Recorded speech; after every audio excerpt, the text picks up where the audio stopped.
قربانی کے ایام میں ہر شخص دیکھے جو گھر میں بالغ ہیں،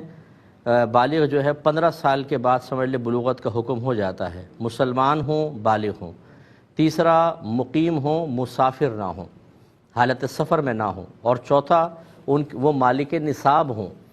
اور یاد رکھیں قربانی کا نصاب یہی ہے کہ قربانی کے ایام میں جس کے پاس مال کسی بھی شکل میں ہو 52.5 تولہ چاندی کی قیمت تک پہنچ جائے اس پہ قربانی لازم ہو جائے گی۔ لہٰذا اگر تھوڑا سا سونا پڑا ہوا ہے جس کی آپ نے قیمت معلوم کی وہ 52.5 تولہ چاندی کے برابر بن رہی ہے، جو آج کل 45-50,000 تک ہو جائے گی، ریٹ اوپر نیچے ہوتے رہتے ہیں، آپ معلوم کر لیجئے گا سونار سے کہ 52.5 تولہ چاندی کتنے کی بنے گی، وہ آپ کو بتا دیں گے۔ تو چونکہ یہ روزانہ تقریباً اوپر نیچے ہوتا ہے اس لیے میں ایکوریٹ نہیں بتا رہا، تو آپ وہ معلوم کر لیں۔ اب اتنا سونا ہو یا تھوڑا سا چاندی، تھوڑا سونا ہو، تھوڑا کیش پڑا ہو، ان کو ملا کر آپ کر لیں۔ اسی طریقے سے کوئی آپ کے گھر میں ضروریات زندگی سے زیادہ ایسا سامان ہو،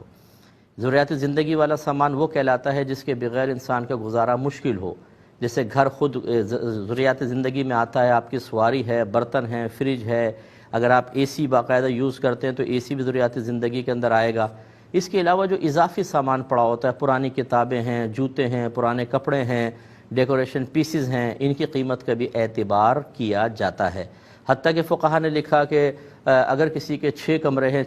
2 کمرے بند رہتے ہیں، کوئی یوز نہیں کرتا، 4 یوز ہوتے ہیں، تو ان 2 کمروں کی قیمت کا بھی حساب ہوگا۔ اسی طریقے سے اگر آپ کی ملکیت میں مکان ہے، آپ نے کرائے پہ چڑھایا ہوا ہے، کوئی پلاٹ رکھا ہوا ہے کہ آگے چل کے اس پہ مکان ہی بنائیں گے، اس پہ قربانی شخص کے اوپر واجب ہوگی۔ اس لیے گھر کا ہر فرد جو ہے وہ قربانی کے ایام میں یوں کرے کہ ایک اپنے قلم ڈائری لے کر بیٹھے،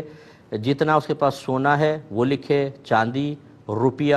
تجارت کے لیے کوئی مال رکھا ہوا اس کو لکھے، اس کے علاوہ کوئی پرائز بانڈ ہیں اور شیئرز وغیرہ ہیں وہ لکھ لیں۔ پھر آپ نے کسی کو قرضہ دیا ہوا ہے تو اس کو بھی یہاں پر لکھیے۔ اس کے علاوہ جو ضروریات زندگی سے زیادہ سامان ہے اسے بھی لکھ لیں، اس کا ٹوٹل اماؤنٹ نکالیں کتنا بنتا ہے۔ اور اب اگر آپ کو فوری طور پہ کرنٹلی کسی کو قرضہ دینا ہے، مثلا آپ پہ قرضہ ہے، آپ نے دینا ہے، جیسے انسٹالمنٹس وغیرہ ہیں یا اس مہینے کی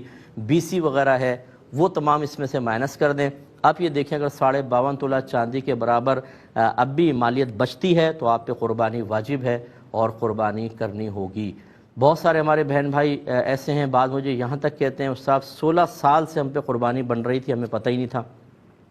تو خدا را جب یہ ہم پر کوئی مال کی ادائیگی لازم ہونے لگتی ہے تو بعض اوقات ہم ان مسائل کو سیکھنا ہی نہیں چاہتے،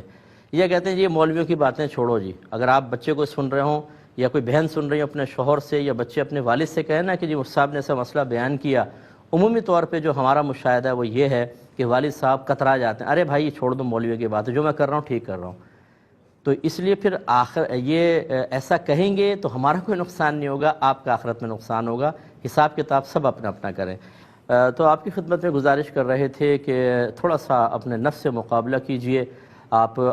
ہر شخص اپنا احتساب کرے اور خود اپنا حساب کرے۔ مثال کے طور پہ گھر میں والد صاحب ہیں، زوجہ ہیں، 4 بیٹے بالغ ہیں، 2 بیٹیاں بالغ ہیں اور بہویں ہیں ہر بیٹے کی، تو بہویں اپنا حساب کریں، لڑکے اپنا حساب کریں گے، بیٹیاں اپنا حساب، زوجہ اپنا حساب اور شوہر اپنا حساب کریں گے، اور پھر دیکھیں گے جس پہ قربانی واجب ہے انہیں قربانی کرنی ہوگی۔ تو یہ ہو سکتا ہے کہ آپ کے گھر میں ہر سال 1 قربانی ہوتی ہو، آپ اپنے حساب سے کر رہے تھے، لیکن جب آپ حساب کریں گے تو آپ کو پتہ چلے گا کہ ہمارے گھر میں تو ہر سال 4 قربانیاں بنتی تھیں، 5 قربانیاں بنتی تھیں، 6 قربانی بنتی تھیں، تو اس کا مطلب ہے کہ جو 6 بنتی تھیں اور آپ 1 کر رہے تھے تو ان 6 کا وبال آپ پر ہوگا، یعنی 5 کا وبال ہوگا، اور جس نے واجب ترک کیا گناہگار ہوگا۔ تو یہ اچھی طرح حساب کر لیجئے گا۔